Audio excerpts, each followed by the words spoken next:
We are now pleased to welcome Ann Neuberger, former Deputy National Security Advisor for Cyber and Emerging Technologies, for a fireside chat on the threats to U.S. critical infrastructure, moderated by Ylber Bajraktari, Senior Advisor for Defense and Intelligence at SCSP.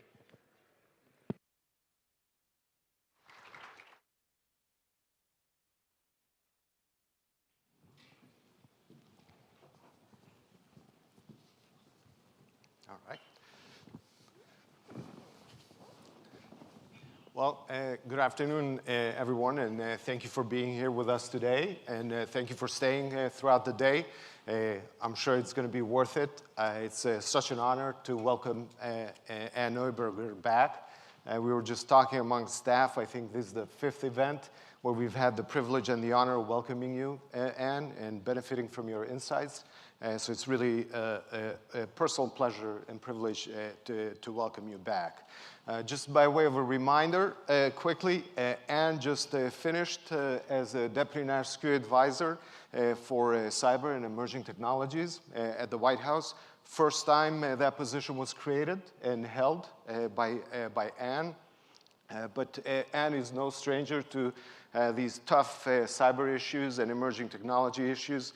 She had a long and distinguished career of over 15 years at the National Security Agency, leading some of the most sensitive and critical intelligence operations, including serving as the first risk officer at NSA. So it's really a pleasure to welcome you back, Ann. Look forward to the discussion. Timely topic, I think, and really looking forward to your insights. So first, it's wonderful to be here. I think you mentioned that folks are still here this late in the day. That's because of the quality of the work you and Yili do together, and really the quality of SCSP's work. And that's, I know, what always brings back, I'm sure, everybody you invite says, absolutely, we want to be a part of this because you do great work and you drive important policy in the national security space. So it's wonderful to be here with you as always. Thank you so much, Ann. As I mentioned, Ann, you've been at this issue of cyber threats for a long time, a better part of your professional career. I was wondering maybe if we could take a step back and walk us through the trajectory of evolution, how the threat has evolved over time, who are the actors that worry you now most, what are some of the vectors of attack that they may be exploiting against the U.S., particularly against the critical infrastructure, which has been one of the key themes of today's summit.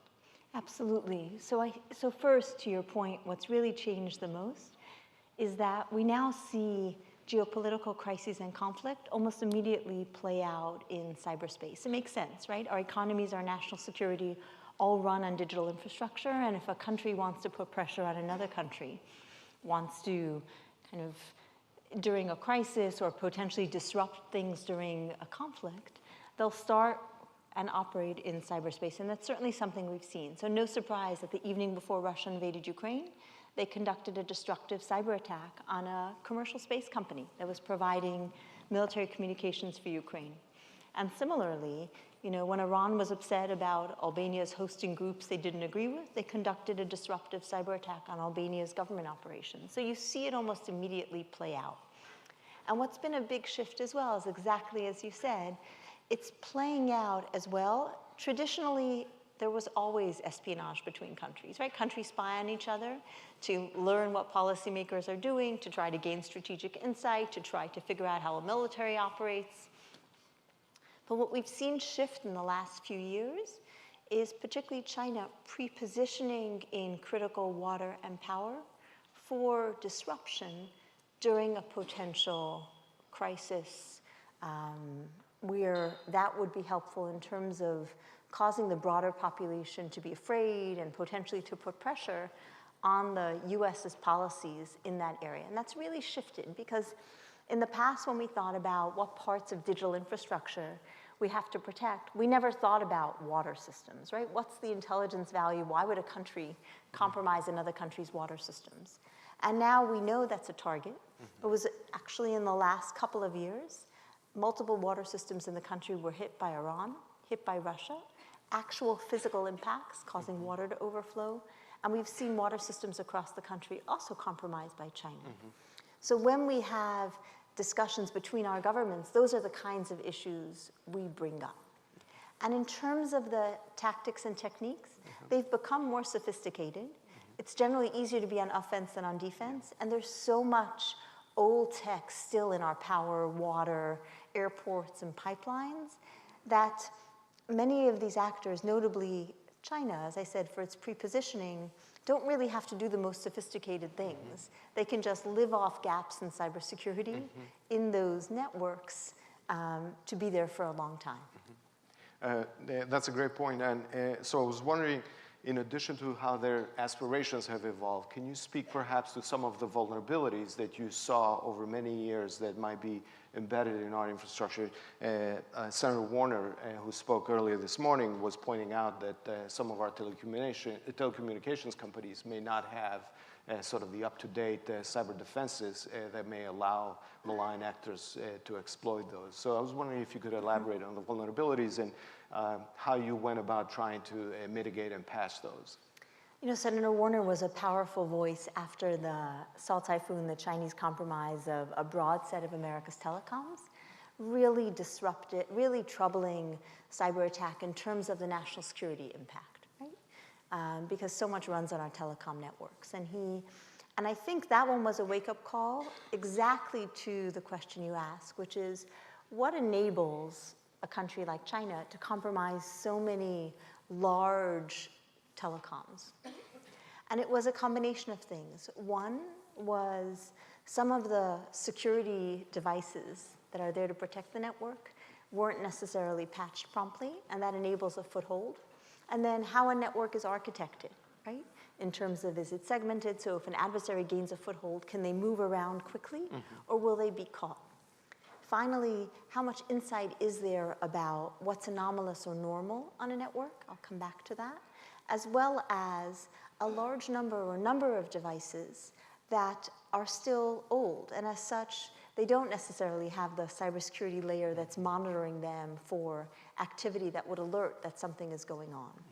I had a really interesting conversation with a senior operating person at one of these large telecoms, and we were talking about, given this is an SCSP event, the opportunity for AI. And he said, Anne, telecom networks are completely software defined today. There's thousands of rule changes every day. So understanding what's normal and what's unusual to alert is difficult. And we talked about the opportunities for AI to do exactly that, to help identify, discover that, as well as misconfigurations and other things, because these networks are so large, they're hard to defend in that way. But that's a picture of some of the kinds of things that we see playing out across almost all critical infrastructure. And you had asked how we address that.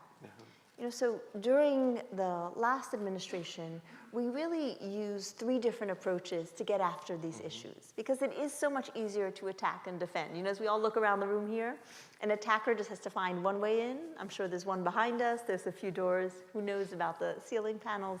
A defender has to watch them all.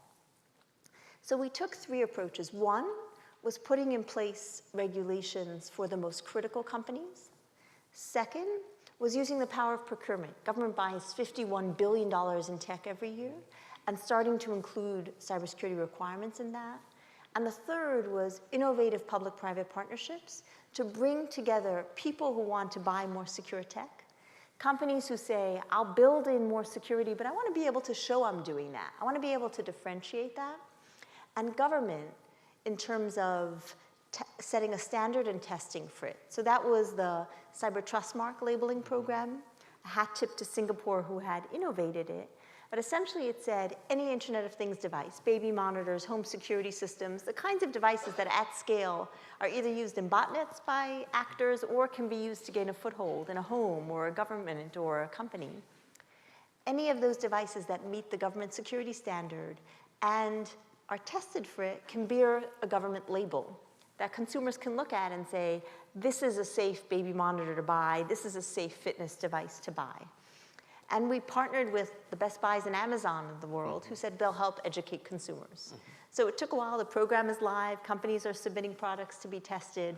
So those 3 approaches, regulating the most critical companies that if disrupted will disrupt American lives, using the power of money we spend in government, and finally, creative ways to voluntarily give companies a way to show that they've differentiated themselves to be safer. Okay. Thank you, Anne. And you've also made the point about the critical importance of telecommunications to AI, right? So I was wondering if you could maybe share your assessment of, the importance, number one. Number two, vulnerabilities. And then number three, perhaps, where does the U.S. telecommunication infrastructure compare with respect to the rest of the world, but with a key focus on some of the adversaries who are sort of neck and neck with us when it comes to the AI race? Absolutely. So first, I want to give a shout out to a recent SCSP memo to the president on digital infrastructure in the U.S. I thank you for the work you did. It was good to listen to it, and I read the memo as part of this work, so really good work. And you also had a panel earlier today that talked a bit about it. So when we think about AI, software, hardware, high-speed networking, that's really critical to whether it's actually generating AI and inference, or frankly, whether it's actually generating the applications. So if you think about a swarm of drones monitoring remote infrastructure, whether it's after an extreme weather event, to see which lines are down, or whether it's just large-scale infrastructure, and they're monitoring to see what might need maintenance, so you actually optimize your maintenance based on what's real. When you think about, from a national security military application, more and more potentially AI moving to the edge to figure out, what is that particular platform in the wide Pacific Ocean? Is it an aircraft carrier? Is it a potential submarine? So when you think about, all of that relies on high-speed connectivity. And in the US, for the reasons you talked about earlier, we are 14th in the world in terms of mobile latency, and I think 7th in terms of broadband. And that's for a whole host of reasons. It's because of,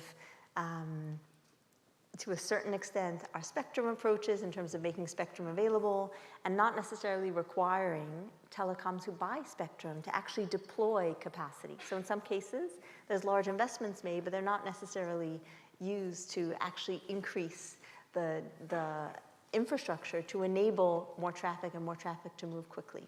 Tons of opportunity in the AI space in terms of potentially optimizing in both directions. MIMO, there were announcements made recently regarding innovation in that space, so a lot of real opportunity there. To your question in terms of vulnerabilities, I think the Salt Typhoon actor highlighted that, right? The degree to which across our telecom infrastructure, there is the opportunity to gain a foothold and use that to monitor communications, use that potentially to disrupt communications in a troubling way. Okay. If we could stay on the topic of AI, and we heard a lot about the importance of data centers, obviously as one of the key legs of the three-legged stools, if sort of the algorithm and talent are the other pieces. How confident do you feel that that part of the AI infrastructure is safe and secure? What are some of the vulnerabilities that we should be thinking about, and how do we go about protecting and defending such infrastructure? Yeah, it's really interesting because as part of, folks talked about the AI diffusion rule.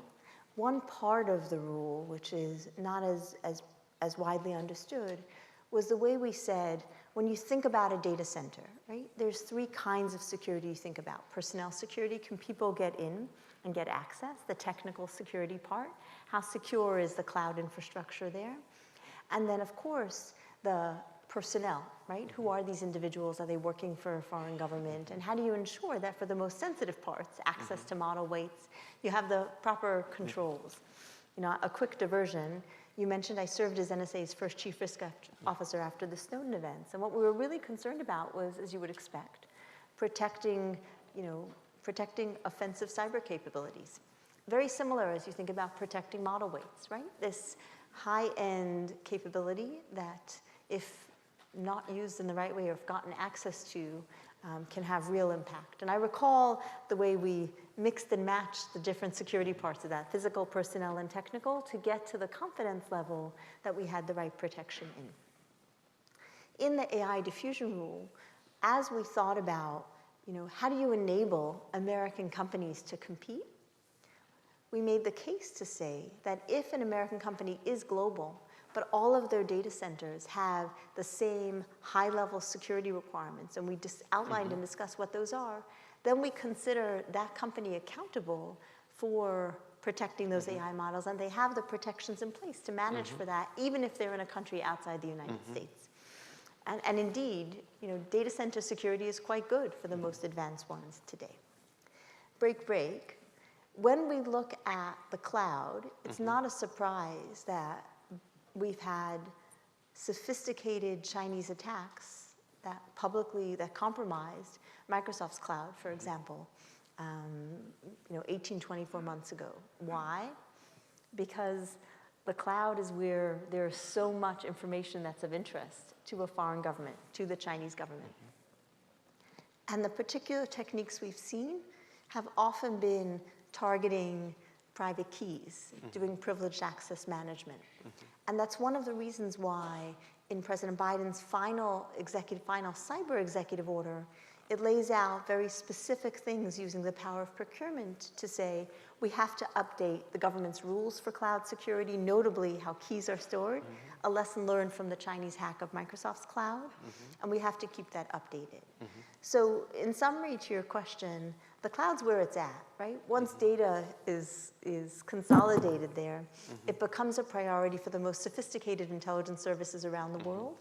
And the techniques they often use are getting access to accounts, trying to break the encryption there. We see they were successful in the Microsoft case, and we learned that as government, we have to set the bar, and that's part of the work that's happening and underway, but it's really a call to action for all the cloud providers and any users of cloud to ask hard questions about, are keys being protected in the way needed? Sorry, No, that was too much great. detail there. And I have a follow-up. Could you envision a scenario or a future, perhaps, where we will publicly, as a government, articulate a declaratory policy, sort of draw a bright red line when it comes to AI infrastructure, to signal to our adversaries the length to which we would be prepared to go should they sort of compromise or attack otherwise the AI infrastructure, particularly as AI becomes more important for our economy, for our society, and particularly for national security?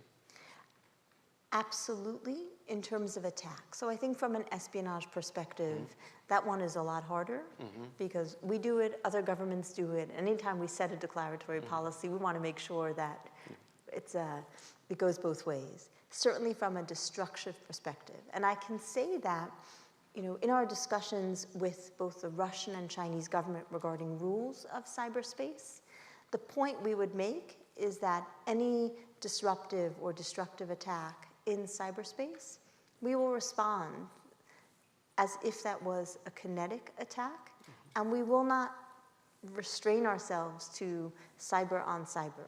If there is a cyber attack that disrupts a part of critical infrastructure, a pipeline, a power plant, to your point, a major AI data center that's serving broad-scale applications, and we attribute it to that government, we wouldn't constrain ourselves to conduct a cyber attack back, because that might not be the way to show the most significant consequences.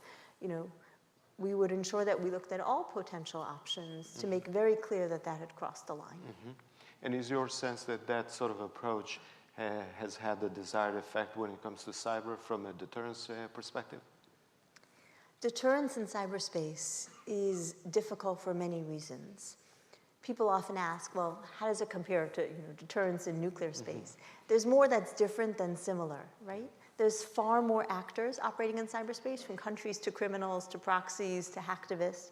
It's harder to attribute. We've seen, for example, countries use other countries' covert infrastructure to try to make it look like the other country conducted the attack or to hide their steps. So because of those factors, and actually a third aspect is, and tools are broadly available, right? You just look at the ransomware ecosystem, where there's one group that does development of tools, one group that does initial access, they split the proceeds. Those three things make deterrence far harder. With that said, that's why it's important that we make clear to the most capable governments that we will do the work to attribute it, and if it's significant, we will certainly respond.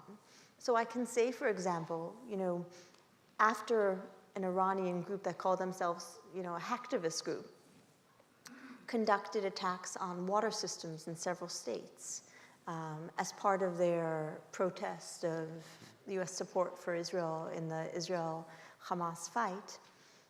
The group claimed they were hacktivists. We knew that it was actually the Iranian government. We conveyed to the Iranian government, we know it's you, knock it off. And indeed, along with some further information, and indeed the activity stopped. Because sometimes a part of it is saying, you think you're hiding behind a curtain, you're not, we know it's you, this is a government, country on country. In the context of a crisis or conflict, that becomes far more challenging, but it's important for us to both signal, have the capabilities, and frankly do the policy work to determine what are appropriate consequences. So for example, if one country disrupts another country's water systems or changes the chlorine levels, is the appropriate response to do the same back? I think we would say that's against the laws of armed conflict. That's not the way we operate. And as such, we have to do the work to say, well, what would be appropriate to prepare that in case it did happen?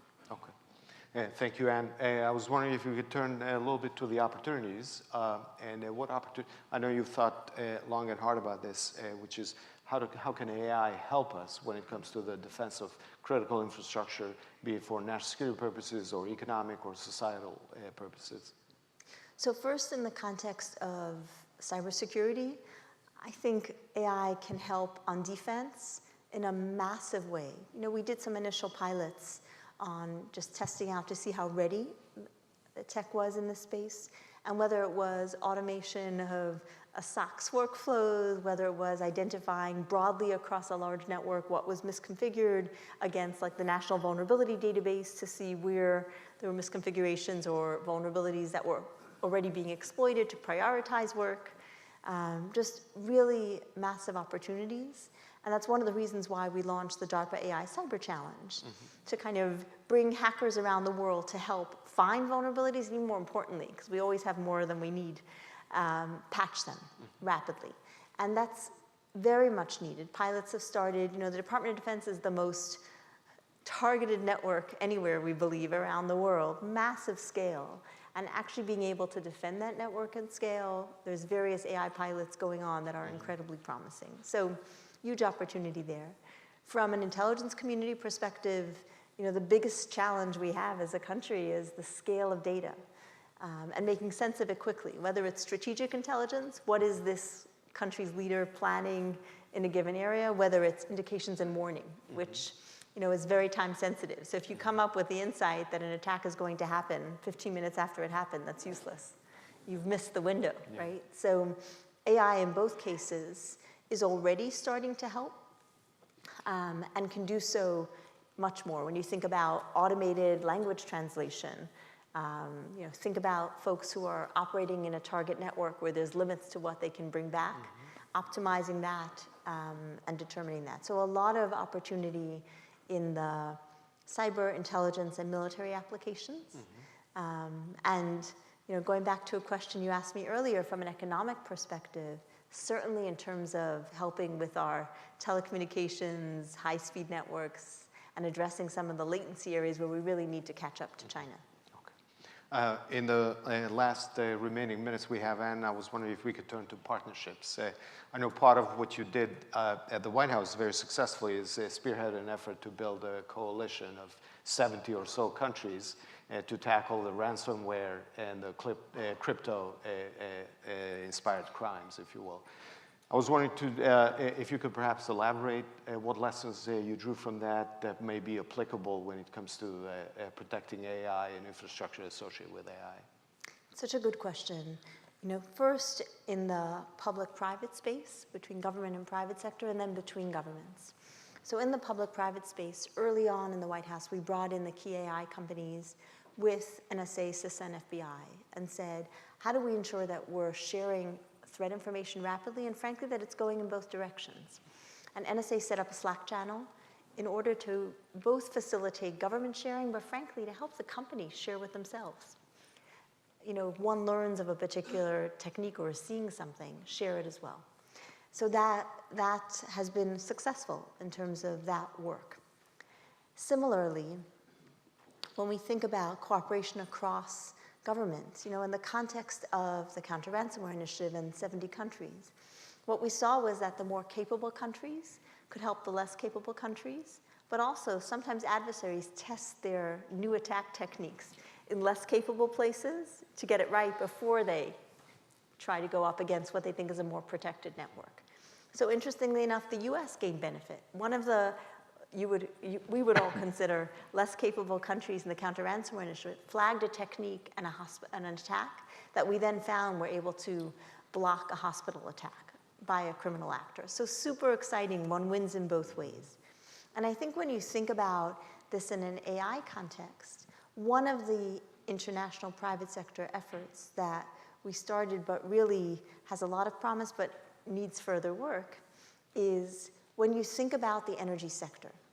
That's a sector where an AI-driven offensive cyber attack could have massive impact. And we know the energy sector is targeted by multiple governments, specifically the Russian, Iranian, and Chinese offensive cyber programs. And they could have, and an AI-driven cyber attack could be particularly powerful because many of those networks weren't configured, for the connection between the operational network and the IT network. And there's many new sources of energy that are now being brought in. And there's tons of opportunity on the AI side in terms of load management, in terms of identifying what kind of maintenance you need for really important parts of the energy network. So the effort we did as part of the G7, we identified that there's only around 7 or 8 energy companies that build the software for almost all energy systems around the world. And we said, how about if we could get the large language models and companies together with their proprietary code to find vulnerabilities in that code, patch it rapidly using AI-generated fixes, and then as well, actually red team, do joint government-private sector red teaming of AI risk in terms of models being poisoned, et cetera. So we started that work. It was on that's the kind of work that needs to proceed even faster. And that kind of partnership, both between governments, by getting the G7 countries together, those are the biggest economies, so they can kind of say, look, this is important to us that our energy systems be secure, and we can ensure that if you test the models in this way, that'll be adequate in terms of regulatory approaches.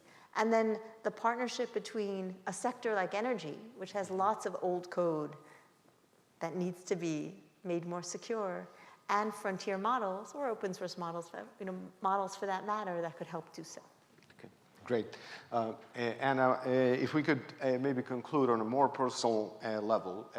You've had an exceptional career in the government as a public servant, and you've mentored a lot of young people along the way. What message would you have for the public servants who are currently in the government, given all the transition and the challenges that they may be facing nowadays? On my last day in the White House, and I'll come back and answer the question. On my last day in the White House, I didn't know who would be having my office after me. So to the left of the keyboard, I left 3 things. One was a button that we had at NSA for the counterterrorism mission, which was work hard and kick ass. The second one was 3 bars of chocolate. And the third was a note that said, every day has been a privilege. I wish you the same. My blessings. So I left that. I actually took a picture of it. And I smiled at the, work hard and kick ass, because that's the piece that we hand over each time. But, we all reflect your and your brother's story, my family's story. There's a reason that people around the world dream of coming to America and being an American. And yes, a part of it is the economic opportunity, undoubtedly. But the real part is a sense that, from anyone, that we can all come from different backgrounds, different faiths, different interests and desires, and still be stronger because of that. And I think anybody who serves in government is making a contribution to ensure that promise is kept for our children and our children's children. Doesn't mean every day is easy. And there is, I suspect, many a day in any administration where folks come in and go, I wish the day was over. But each day is a privilege, and each contribution is part of the greater whole that keeps this country the dream and promise it is, and I really believe always will be. Wonderful.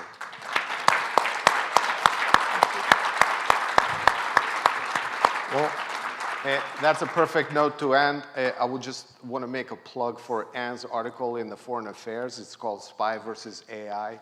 And we didn't get to talk about it. It's a slightly different topic, but I highly commend it. It was in the January edition of Foreign Affairs. And thank you for many years of public service. Thank you for joining us today and for your exceptional insights as always. Thank you so much for this and for this amazing conference.